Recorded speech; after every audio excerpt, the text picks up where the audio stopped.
Hello again, everybody. Jay Sanin here, welcoming you to another edition of the GBI show. That's right, it is Gridiron Betting Insights here from ATS. And this week, an exciting show lined up for you as, just like Dave Portnoy, the NFL schedule, it's into the teens. Week 14 to be exact here in the NFL. We will break it all down for you from a betting perspective, give you all the numbers, all of the narrative points you should think about before you lock in your NFL bets for the weekend. We'll talk a little bit about this Thursday night football game as well between the Steelers and the Vikings. Not nearly as competitive, I think, as a lot of people thought it was going to be. Of course, if you are watching live, be sure to weigh in with us on YouTube. Hit us up in the chat box. They will pop up on my screen here. And of course, anything particularly interesting will make it on to the show as well. If you are, of course, watching live, if you are watching or listening on demand, thank you for doing that. Of course, be sure to subscribe to the podcast feed. Be sure to download the ATS app as well. And of course, don't forget the GBI show brought to you by the fine folks at Caesars Sportsbook. Use promo code GBI bonus at Caesars Sportsbook. Get a match bet on your first wager worth up to $1,001. Now, we'll talk briefly here about this Vikings Steelers game. When we're doing the show here, we're in the second half. It is a blowout in favor of the Minnesota Vikings. And it's a game where, I kind of had it written down as, if you're going to bet this game, all I have to say is good luck. It's one of those games where the Vikings statistically had an advantage over the Steelers, but they also had quite the disadvantage in the injury department heading into this game. Of course, Adam Thielen, Kirk Cousins' favorite target, not participating in this week's game, of course. And then you had Dalvin Cook. He was questionable all day. Then all of a sudden he was trending towards playing closer to game time, which is now my favorite term as you see it it sounds like it's like the NBA. The NBA now, you always see people trending towards doubtful or trending towards playing instead of they're doubtful or they're playing. Because at the end of the day, we really don't know until they're actually out on the field what's going to be happening with a lot of these guys. And yet here we are betting our hard-earned currency on it. It's very funny that it works out that way. But, it was one of those games where despite the statistical edge, there were a lot of guys banged up for the Vikings that kind of made it a tough sell, I think, on top of the fact they had Kirk Cousins in a night game that was important to the health and the future of his team. But then on the other side, Ben Roethlisberger just doesn't look good. He hasn't for most of the season, and that has kind of continued into tonight for the Steelers. Both of these teams right around 500 against the spread this season. It was not a game that was particularly compelling to yours truly, even if the Vikings do look like they ended up being the right play in this game. The Steelers, they host the Titans next week, so things not necessarily getting easier for them they really do need to stack up wins here in the competitive AFC playoff picture if they want to avoid falling behind all of these AFC West teams in the wild card picture, especially. And then, you got the Colts and Titans kind of 1-2 in the South. You figure that the second place team in that division going to finish ahead of the Steelers as well. So it's an interesting situation there for Pittsburgh coming out of this game with what looks like a pretty resounding loss. Whereas the Vikings, you wish that they had just beaten the Lions last week. Had they beaten the Lions last week, they would be above 500 after this game, and things would be a lot different for them. But instead, they will probably leave Week 14 a game below 500 because of that horrible lapse against the Lions last week. And we'll see where it takes them. They are definitely still in the race here in the NFC, where you have a lot of sub 500 teams kind of fighting for those last couple of playoff spots. But we will see what happens with them as we go along. So that's Thursday Night Football. Not going to lie, was much more interested in Jazz 76ers during this Thursday Night Football game, but that's just me. I'm a big hoops guy, so I apologize for that. Let's get to the Sunday slate here on the program, and let's move to the NFC East. We'll talk about the Dallas Cowboys and the Washington football team first. The Cowboys, 4.5-point favorites. Total in the game, 48. And you remember the Cowboys coming into this game with a few extra days of rest. They played on Thursday Night Football last week, and they looked pretty good there against the New Orleans Saints on the road, picking up a victory. Of course, that was Taysom Hill's first start for the Saints this season. Washington, by the way, they've won 4 games in a row, and their last game, of course, a win last Sunday against the Las Vegas Raiders. And they've looked impressive, but I think some of it kind of needs to be taken with a grain of salt. The Raiders, boy, that was disappointment from them, kind of reverting back to what we'd seen for the last few weeks, not counting what we saw from them on Thanksgiving against Dallas. And then, you look at the other games that they've won recently, outside of Tampa Bay, of course, to be completely fair. They did beat the brakes off of the Buccaneers, primarily with their defense. That was impressive. But, then they beat the Carolina Panthers with Cam Newton, and that win looks less and less impressive as time goes on. I think that this is a game that the Cowboys, they should win convincingly, but I think that it's going to be potentially tighter than expected. It's a game that at that number, I'm a little skittish on, to be completely honest with you. If I could get it closer to a field goal, I'd be a little bit more gung-ho on the Cowboys. But I think currently Tony Pollard being questionable for this game, we're not sure what's going on with Randy Gregory again. I think it's a game that you're best suited to stay away from, to be completely honest with you. I think, a division game could be pretty unpredictable. Although Mike McCarthy is saying that he's confident in his team to win the game. I guess it's, that's what you're going to say as a head coach. To be, a lot of people got very excited on social media. Oh, McCarthy's confident that they're going to come away with a win this week. What is he supposed to say? That they aren't confident that they're going to come away with a win? That would come across as pretty poor on his part. But I do think that the Cowboys win the game. Whether or not they cover at 4.5 is another question for me entirely. Both of these teams with division games coming up next week, by the way. I think that is worth pointing out here, that the Cowboys face the Giants and the football team faces the Eagles next week. So we are getting into it in the NFC East, where all of these decent but not great teams are going to start eliminating one another from playoff contention here in the near future. Go to another division game next here on the show, and we're going to go to the Jacksonville Jaguars, 8.5-point underdogs, going to Tennessee to take on the Titans. Total 43.5. And you get to this point in the season with these lower tier teams, right, where the question isn't just can they win a game, it is do they want to win a game. And we're reaching the point, I think, pretty rapidly with the Jaguars where the answer is going to become no to that question, right? Because you have a situation there in Jacksonville where the coach and quarterback, both in their first year, not a lot of expectations, but also, they're not on the hot seat or anything like that, right? One bad year, unless Urban Meyer decides that he wants to go to college or be on television or whatever he wants to do, he's not going to get fired after 1 year in all likelihood.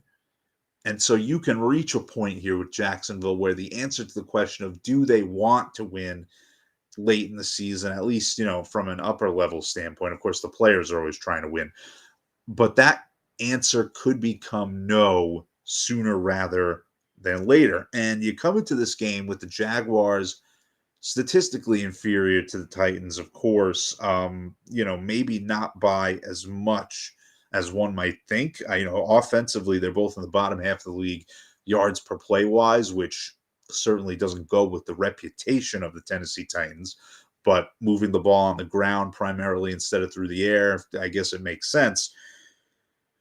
But the Jaguars, 4 straight losses, 0-5 on the road heading into this game. And again, you wonder how much do they want to put up a fight here?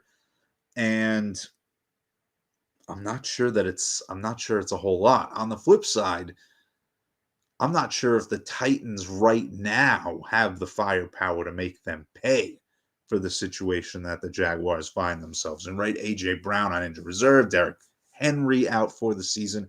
Julio Jones, I think, is practicing again.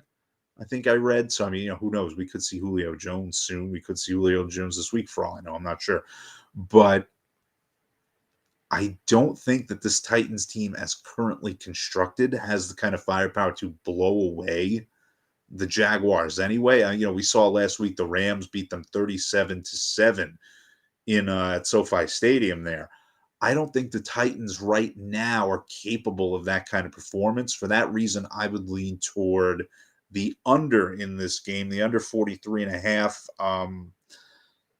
I think it's one of those games where the Titans should control it, but I don't think that they necessarily put up a massive point total to push the game over. That would be my opinion there on Jaguars and Titans. Next up, Seahawks, 7.5-point favorites taking on the Texans. And this is another one of those games with a bottom tier team the Houston Texans, by the way, eliminated from playoff contention at 2-10, even though Jacksonville is technically below them in the standings at 2-10. Houston has been formally eliminated, whereas the Jaguars have not yet been because of whatever tiebreaker scenarios exist in the world of the NFL. But it's another game where you ask, right? The Texans, what's their situation like? Do they care enough about these late season games when their fate is already sealed? And I guess that depends on how much you think that the current administration is going to remain there after this year, right? Another new coaching situation. And I mean, of course, you have to cut that guy a world of slack in Cully in the fact that he's had to inherit the Deshaun Watson situation. They couldn't find a trade partner. Even when they do find a trade partner, are they going to get any sort of value for him given that, he might not be able to play once everything is investigated to completion. There was a lot more beyond football that he had to deal with. And then Tyrod Taylor meant to replace Watson. He gets injured. Just a disaster of a season from start to finish for the Texans. And it's one where I think that he probably gets another crack at it there in Houston. And it's when you start to think about the draft positioning, right? They are in a real competitive situation with teams like the Lions and the Jaguars and the Jets for the top pick in the upcoming NFL draft. But again, can the Seahawks kind of make Houston pay with their offense? It's very similar to me to the Jaguars-Texans game. Yes, we had a much better second half from the Seattle Seahawks last week against the 49ers. You remember they were down big in that game, and then, they force a couple of turnovers. They do finally get a couple of explosive plays, and all of a sudden it looks very different with Seattle picking up a much-needed win at home. But the fact that it was at that point in the first place, still a major red flag for me. The Seattle team not scoring consistently throughout the course of a 60-minute game. You still have Collins, Homer, DK Metcalf, all questionable in that Seattle offense. Jamal Adams, of course, done for the year for Seattle as well. But this is a team in Seattle that, they're 19th in the league in yards per play. Of course, they're going to be better than Houston. Everybody's better than Houston. They rank dead last in that regard. But these two teams, not super different statistically this season outside of the fact that just everybody's better than the Texans at moving the football. It's another game where I would lean toward the under here. Seattle on the road. Are they going to put together a solid offensive performance for 4 quarters? I really don't think that's going to be the case, especially with them facing the Rams next week in a rivalry game. I think that the under, once again, should be the play in that matchup. Let's go to another division game. Let's just keep firing off these division games here on the Gridiron Betting Insights show. And we will go now to the AFC West, which has been the most competitive division in the league for the majority of the season from top to bottom. And we're going to go to a matchup between the top 2 teams in that division. I'm, of course, talking about the Las Vegas Raiders and the Kansas City Chiefs. Raiders on the road, 9.5-point dogs, total 48. And of course, last week, Las Vegas, coming off of one of their better games of the season there, Thanksgiving, beating the Cowboys. And there were some high expectations, at least relative to what we had over the previous few weeks for the Raiders going into that game. And they responded by scoring 15 points and losing 17-15 to Taylor Heineke and the Washington football team. Washington, to be completely fair, now with 4 wins in a row, they're looking a lot better than they did early in the season. But that is a game you have to win if you are the Las Vegas Raiders and you want to be taken seriously as a team that could qualify for the playoffs in the AFC. They didn't do it. They come into this game now against a Chiefs team that has won a few games in a row, looking better than they did early in the season. And of course, now Darren Waller is still questionable with his knee injury. Carl Nassib questionable. You have a couple of key injuries to deal with on this Raiders team when your morale might not be super high to begin with. Now, on the other side, everybody, I think, is a lot higher on the Chiefs than I am right now. The Chiefs are a team, yes, they have been stacking wins, but if you look at those wins critically, outside of the offensive outburst against the Raiders where they put up like 40-something points in Las Vegas, outside of that game, they played the Giants, they got to like 20 points. They played the Packers, 13 points. Dallas, they beat them 19-9. And then last week, yeah, they win 22-9 against the Denver Broncos, but you have to remember they got a long pick six in that game. Sorensen's out there breaking tackles and all this stuff on his way to the end zone. Not a super sustainable way of putting up points. You take away that pick six, and you're looking at something like a 17-9 type of game. And for that reason, I would lean toward the Las Vegas Raiders in this game. Now, both of these teams 5-7 against the spread on the season, but you look at their numbers in terms of their offense and defense this year. Las Vegas is better on both sides of the ball on a per play basis, which I guess is a little surprising on the offensive end, not at all surprising on the defensive end. The Chiefs tied for 30th in the league still in yards per play allowed, averaging 6 yards per play given up. And I think that this Raiders team, ton of flaws, but what they do have is a passing game that can punish a porous defense like this one on the Chiefs.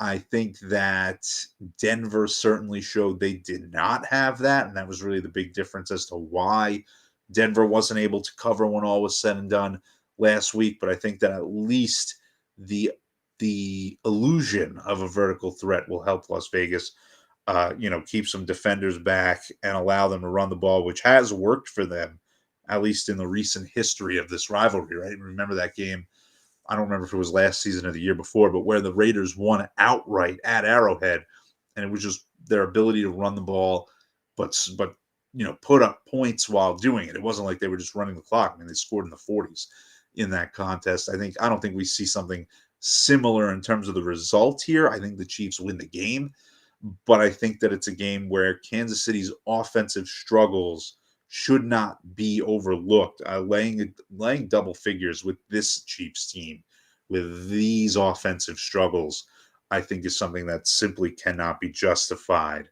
at this point in time. Now let's go to a game that finally is not a division game in the NFL in Week 14. I'm talking about Saints-Jets. Saints 5.5-point favorites at MetLife Stadium, total 42.5. Of course, again, the Saints, they will have some extra prep time for this game coming off of Thursday Night Football where they lost at home to the Cowboys. The Jets coming off of a loss to the Eagles, which doesn't sound like it's a terrible thing, but then you look at it, and they were beaten pretty convincingly, beaten by 2 scores against an Eagles team with Gardner Minshew at the quarterback position. Now, Minshew, he had his moments in Jacksonville, and everybody likes his mustache, whatever. I don't want to get that guy, Eric, who we talked about last week, upset that I'm besmirching his Jacksonville Jaguars again. But Minshew was playing his first game with the Eagles. He didn't have a lot of time to prepare for that game, and it did not seem to matter. He carved up the Jets, and you look at that performance and then you take it and you try to extrapolate it onto Taysom Hill, who's in a similar situation in that, right, this is going to be his second week as the starting quarterback for the Saints. They backed up a whole dump truck full of money in front of him before he had the chance to start and before he's really proven himself to be a valuable offensive commodity for that team, in my opinion. And you wonder now, will the Jets have a second straight poor offensive showing against a guy who might not be fully qualified to deliver against them, given how little he has been in charge of the offense he's being asked to run at this point in time? Right? I mean, it's nothing against Minshew. It was the fact that he just didn't have a lot of time running the Eagles offense as its starting quarterback to make that work. That's what made it embarrassing for the Jets. Same thing here. Can Taysom Hill, in just his second full week as the Saints starting quarterback, carve up the Jets? And I think that this is a decent buy low spot for the Saints. I still am not sold enough on Hill to lay points for them on the road. Again, we've seen the Jets win outright as underdogs at home on a couple of occasions against decent teams. We saw it against Tennessee. We saw it against Cincinnati. It is entirely possible that it happens again here. But it also is worth noting the offense for the Jets, not in the best shape injury-wise right now. Elijah Moore and Tevin Coleman, both questionable. They are banged up. And then, of course, Corey Davis put on injured reserve. It's a game where I would lean the Saints or pass here.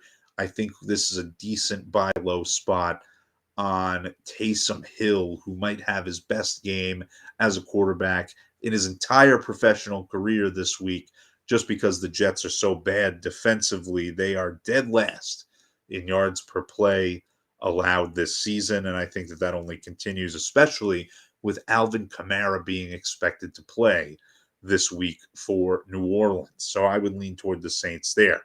Next up, more division matchup action. Falcons, Panthers, NFC South showdown. Falcons 2.5-point dogs on the road, total 42.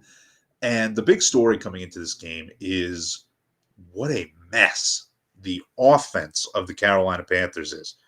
So, you have your little sentimental moment, right? Cam Newton comes back and, he's yelling into the camera, oh, I'm back and everything's great. He's scoring touchdowns. He's taking them away from, my personal favorite NFL quarterback, PJ Walker, because I was a big XFL guy, wanted to come back there in 2020.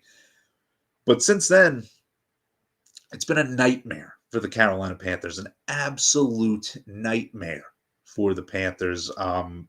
Newton has kind of gone back to being the Cam Newton we've seen in previous seasons, struggling to complete passes with accuracy. Then, of course, Christian McCaffrey deemed done for the season for the Panthers. And now it's getting even worse as Joe Brady is out as the offensive coordinator there in Carolina. And, of course, Joe Brady was the guy who kind of resurrected Joe Burrow at LSU, turned him from just a complete mid-tier guy to, a Heisman Trophy success story who won a national championship and one of the best seasons in recent college football history. All while Ed Orgeron was just trying to, pick up ladies in the LSU practice field or whatever he was doing. The point is, now you've got an interim offensive coordinator, play caller, whatever's going on there, a quarterback that's not very good, and you don't have your best offensive weapon. I think all of that lends itself to the Atlanta Falcons potentially covering the spread here on the road. I would lean toward the Falcons in this game. It's a game that, again, it's going to be an ugly one, right? You're going to have to hold your nose here. Both of these teams in the bottom 10 in the NFL in yards per play on the season. Carolina, the second worst team in the league in that regard. And the Panthers, they're also in the top 2 in yards per play allowed this season, right? So, their wins have come via their defense. But You think about kind of the symbiotic relationship between offense and defense in the NFL, right? When an offense cannot stay on the field, that means the defense is defending more plays more quickly, right? A 3 and out as opposed to a drive where at least you pick up a couple of first downs and you punt. That's a few extra minutes the defense is not on the sideline when you have a 3 and out. A little bit less rest, a little bit less recovery from the last drive that the defense had to be out there. Well, without your offensive coordinator, with an abysmal quarterback situation, and without Christian McCaffrey to at least bail everybody out in the running game and with short passing game, you're going to see more 3 and outs from this Panthers team. And in the long run, you're going to see a more tired Carolina defense.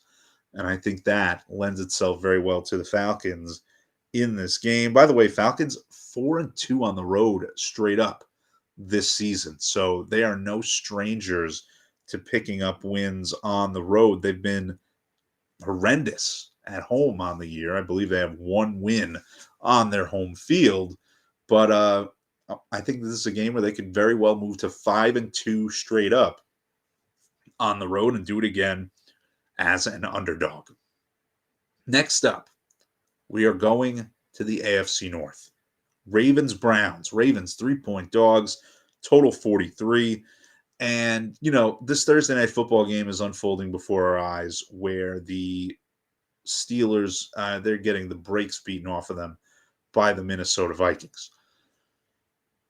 That doesn't look good on the Ravens as they lost to Pittsburgh last week. And granted, they were in Pittsburgh, it was a road game as opposed to now the Steelers are on the road this week. I get all that. But the fact that the Ravens are struggling offensively to the point where this Pittsburgh team was able to outscore them, that is certainly concerning. There was, of course, debate about the 2-point conversion call for the Ravens at the end of that game last week. I didn't have a problem with it. It's weird. They use Lamar Jackson to throw the ball there. That's an interesting choice as far as I'm concerned, as had he located it, it would have worked out for them. But that's his problem. He doesn't locate passes particularly well, especially in big spots and big games. That's just kind of who he is. At this point, I've used the F word to describe him on many occasions. And I am, of course, not talking about the F word that a certain wagering personality has used to describe Cliff Lee in the past. I am, of course, talking about the word fraud to describe Lamar Jackson. And the last few weeks, he's kind of lived up to that, right? Division games that have been significant. He threw 4 interceptions against the Cleveland Browns. And then, of course, last week against the Steelers didn't look particularly convincing either. And, he is at this point really costing his team, if not actually costing them wins, costing them the ability to kind of get through games without as much stress. And I think this is a game where the Cleveland Browns get revenge on Baltimore for what they did to them a couple of weeks ago. You got to remember that the Cleveland Browns, after that last Ravens game a couple of weeks ago on Sunday Night Football, they went into their bye week. So it was Ravens bye and then Ravens again for the Browns. So they have been able to prepare for the Baltimore Ravens for 3 straight weeks now.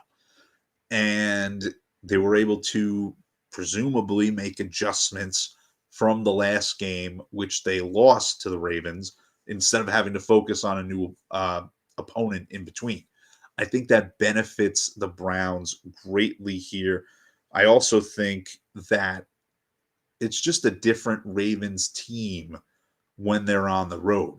They're playing their second straight road game here, but you got to remember the Ravens 5-1 at home this season, 3-3 on the road. They go from being an extremely talented, extremely strong team at home, and of course they still have that talent when they go on the road, but it just hasn't translated, right? We've seen that loss to the Steelers, which didn't look particularly good.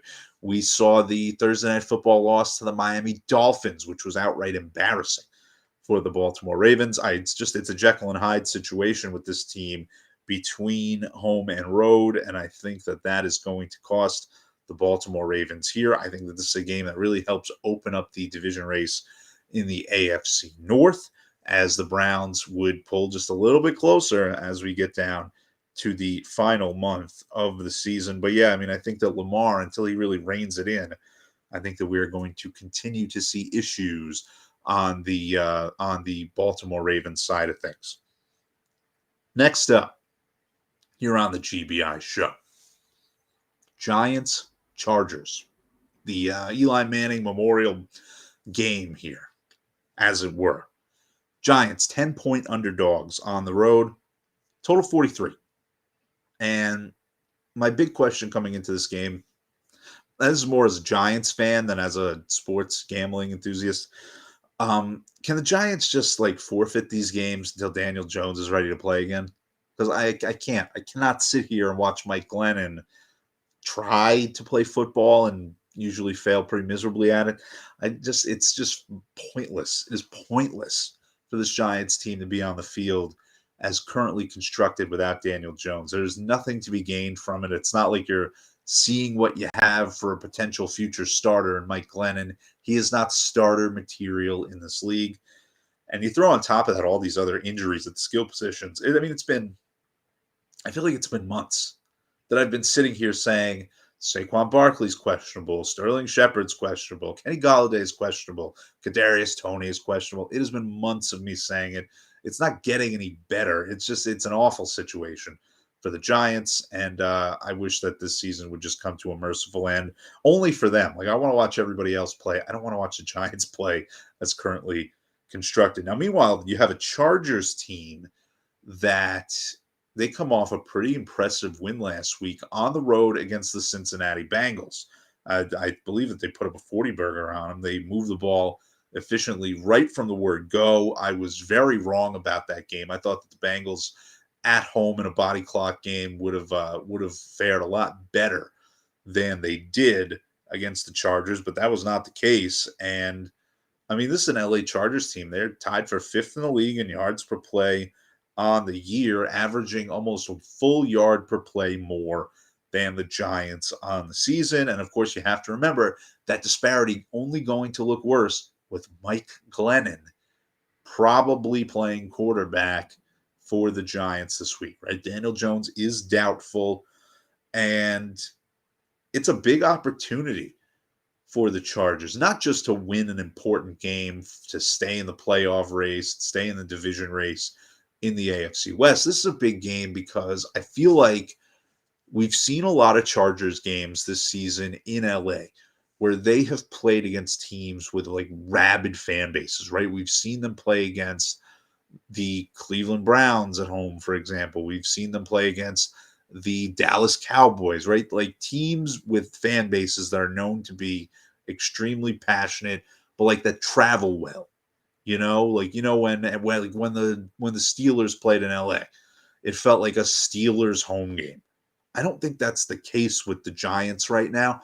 I feel like where the Giants are at as a franchise and all the ineptitude with Gettleman, all the coaching staff issues they've had in recent years, like the fan base is not mobilized. Like we're not going to see an atmosphere and hear an atmosphere that feels like a Giants home game at SoFi Stadium, in my opinion, which is going to be rare. It's going to be a rare home game that feels like a home game for the Chargers, and I think that they could very well take advantage of that. I would lean toward the Chargers in this game.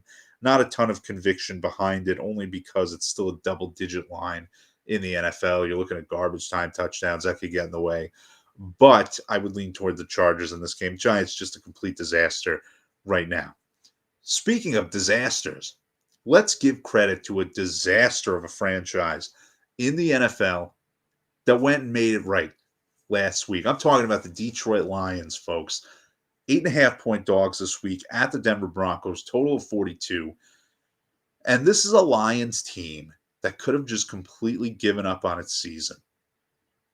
Right? I mean, they were winless through week 13. They had the tie to their credit. I'm sorry, it was through week 12. They're winless through week 12, heading into week 13. They had the tie, but they didn't have a win to their name. And they went out there and they showed legitimate heart and mounted a last-second touchdown drive to beat the Minnesota Vikings last week. I give them a ton of credit. They have been abysmal this season, but they have been abysmal with like a level of effort that deserves to be commended. as far as I'm concerned, right? Dan Campbell, you can tell he's at least trying to build a culture there in Detroit, which is something that you haven't felt in a while with that team. And yeah, the results aren't there right now. They're a disaster in the secondary, which is not good in the modern NFL. Jared Goff has been just a wreck for them. But he wasn't last week. He was the offensive player of the week last week because he put together an excellent performance against a Vikings team that not great defensively, at least on a consistent basis, but they've been okay, right? They did okay against the Steelers here on Thursday Night Football. Give the Lions a lot of credit for that. The Lions this season are 8-4 against the spread this year because they've been a huge underdog time and time again. And they've at least been semi-respectable in some of those games, at least recently, right? They tied the Steelers. They finally got the win against the Vikings. They've been at least reasonably competitive in some of these games, right? They went to the wire against the Baltimore Ravens earlier in the season. The wins haven't been there, but they have at least been putting forth an effort. Now, you look at the Denver Broncos, meanwhile, they fattened up early in the season against a real weak schedule. Right off the bat, Giants, Jets, Jaguars, just crushed them all. Great, 3-0. Since then, they are 3-6 against the spread. Home, away, whatever, they have not been good against the number since that easy portion of their schedule early on. Von Miller no longer there. Bradley Chubb questionable for this game.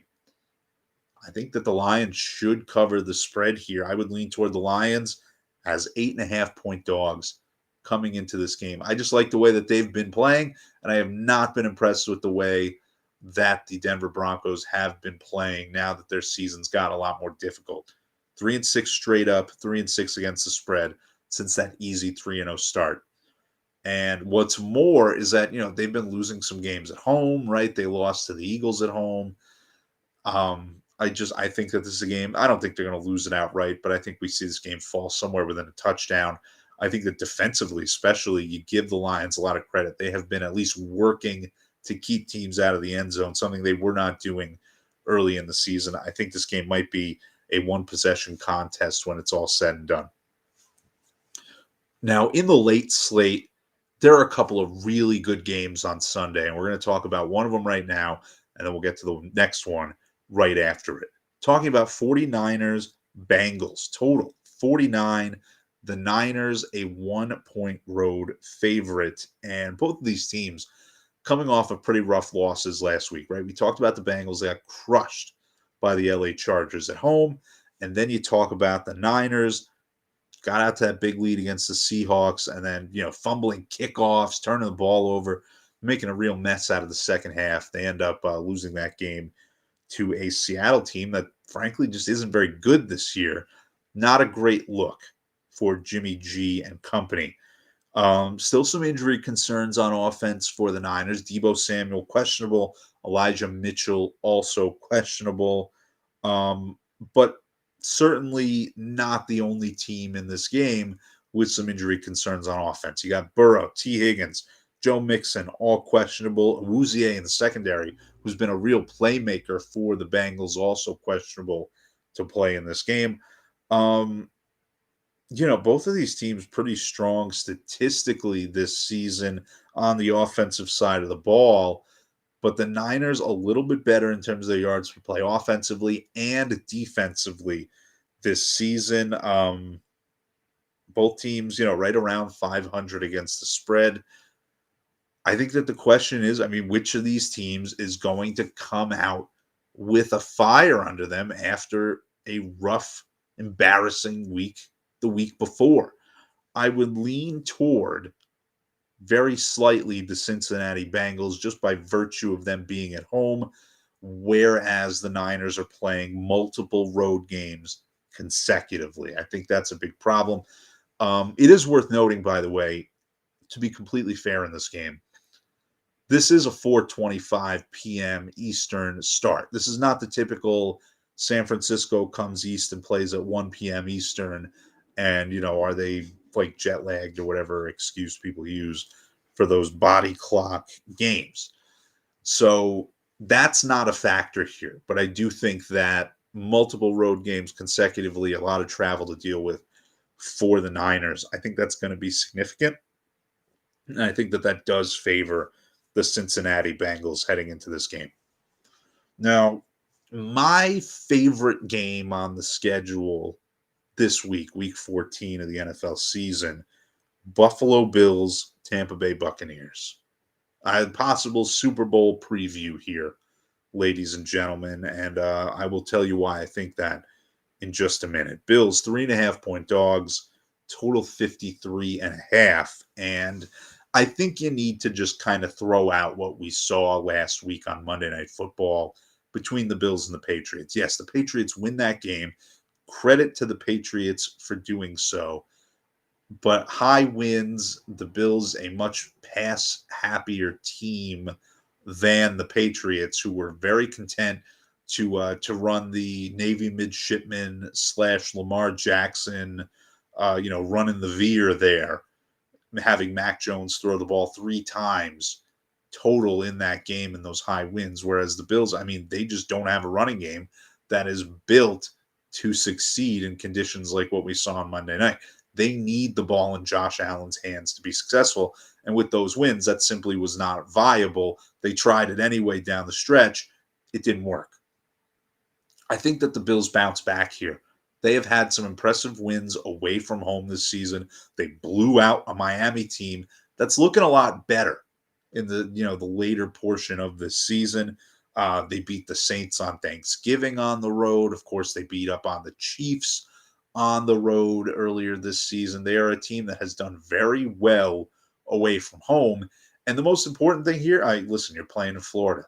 The weather is going to be A-okay for the Bills to air the ball out because that's what they need to do. They just do not have the personnel to run the ball effectively for 4 quarters. Both of these teams in the top 7 in the NFL in yards per play offensively. But the big difference here, a 0.7 yard per play difference in favor of the Bills on the defensive side. The Bills number 1 in the NFL in yards per play allowed. And to be completely fair, it might be tough for them to get stops in this game with Tre'Davious White not being in the equation for Buffalo. But I would lean toward the Bills here. I do think that the offense is going to have a big day. I think both offenses have a big day. I think, if you're a totals enthusiast, the over might not be the worst look. I think that both of these teams air it out effectively, but I do think that the Bills, they've been alternating wins and losses over the last 8 games. I think they do the same here. They could very well win that game outright. I am very high on the Bills this season when things like weather are not an issue. And I think that continues here this week. I do think that they at least make this similar to what we saw against Dallas at the beginning of the season for Tampa Bay, where I think that we have a game that could very well be within a field goal or the Bills could win it outright. Now, kind of a disappointing Sunday night football game coming up this week, and we'll touch on it real quick here. Bears-Packers. Bears 12.5-point dogs, total 43. It's going to be Justin Fields this week for the Bears. He has been cleared after his whole rib injury situation. But this is disappointing to have on Sunday night. Wouldn't you have rather seen the Bills and the Bucs or any of the other really interesting games on the schedule this week? We are not going to get those. Each network gets to protect whatever games or something, but it's disappointing to have to deal with the Bears. They're going to get trucked by the Packers here. The question is it by enough to cover the number? And, I think above anything else, you got to look at the injury situation before you play this game.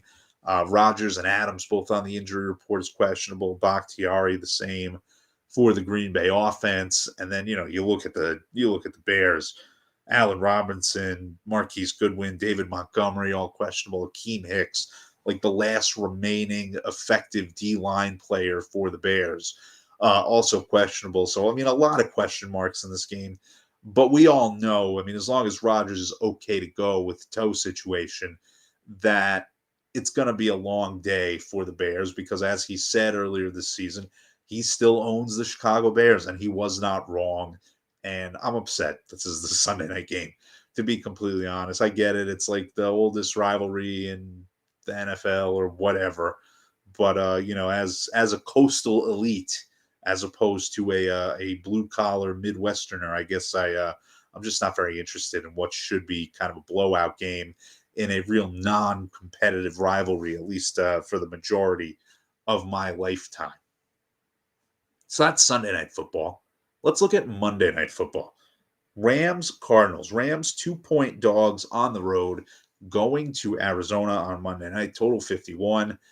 And you got to remember, I mean, the Cardinals crushed the Rams in the first edition of this series earlier in the year. And a big reason for that was the running game of the Arizona Cardinals. Right? Everybody thinks about the Cardinals. They think about Kyler Murray throwing laser beams to DeAndre Hopkins and whoever else. It was the running game. They had like 216 yards on the ground as a team against the LA Rams. And it wasn't like it was all Kyler Murray scrambles. Like Chase Edmonds had a huge game.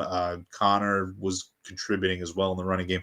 It was like mostly the running backs racking up those 216 yards. The question is, can the Rams put a stop to it this time? And, I'm leaning toward yes going into this matchup. I think that the Rams could very well win this game outright. They finally got right last week offensively. It was against the Jaguars, but they finally, it's like when a shooter's going through a cold streak in basketball, right? He needs to see the ball go through the net, is what you always hear. Well, the Rams last week, they saw the ball go through the net, so to speak, after a 3-game losing streak where they really struggled on the offensive side of the ball. They saw the ball go through the net. They put up 37 points against the listless Jaguars. And I think that really helps them coming into this game. Now you get a little bit of momentum. The connection was reestablished between Matt Stafford and Cooper Kupp during that game last week. I think that is important. And I think that a big key to this game, the potential for an improved pass rush on the Rams side compared to what we saw in the first matchup between these teams, right? Von Miller added to the equation for the Rams, and that'll allow you to not have to overcommit, right? Not overextend yourself trying to get pressure on Kyler Murray if he's able to get to him. Whether or not that happens remains to be seen, but I think that the roster construction for the Rams better for stopping the Cardinals than it was about 10 weeks ago when they first played and the Cardinals kind of had their way with the LA Rams. I think the Rams very well could win that game outright. I really do. And either way, it's a really good Monday Night Football game. It is nice to have one of those, especially after a kind of a disappointing choice for the Sunday Night Football matchup. Either way, we're going to get some fireworks, I think, in that Rams-Cardinals game. Really looking forward to it. So that is your look at Week 14 of the NFL season, ladies and gentlemen. I want to thank you for checking out this edition of the GBI show. Of course, subscribe to the ats.io podcast feed to get the show right on your device every week. Usually drops on Friday before the games. While you're there, feel free to leave us a nice little 5-star rating, write a nice little review about how central my voice is, or how you're excited to subscribe to the podcast and not have to see my face when we do the show. Either way, greatly appreciated. And of course, don't forget, check out Caesars Sportsbook Match Bet on your first wager up to $1,001. We will be back next week, Week 15 of the NFL season. I'm sure we'll do a bunch of we're getting very close to goofy Christmas sweater episode, Christmas pun time, all that fun stuff. We are getting closer to it, but Week 15 next week will be the focus of conversation. Until next time, Jay Sanin saying thank you for listening or watching, however you consume the show. Have a good day, night, whenever you're watching or listening. And we will see you next week here on the Gridiron Betting Insight Show from ATS.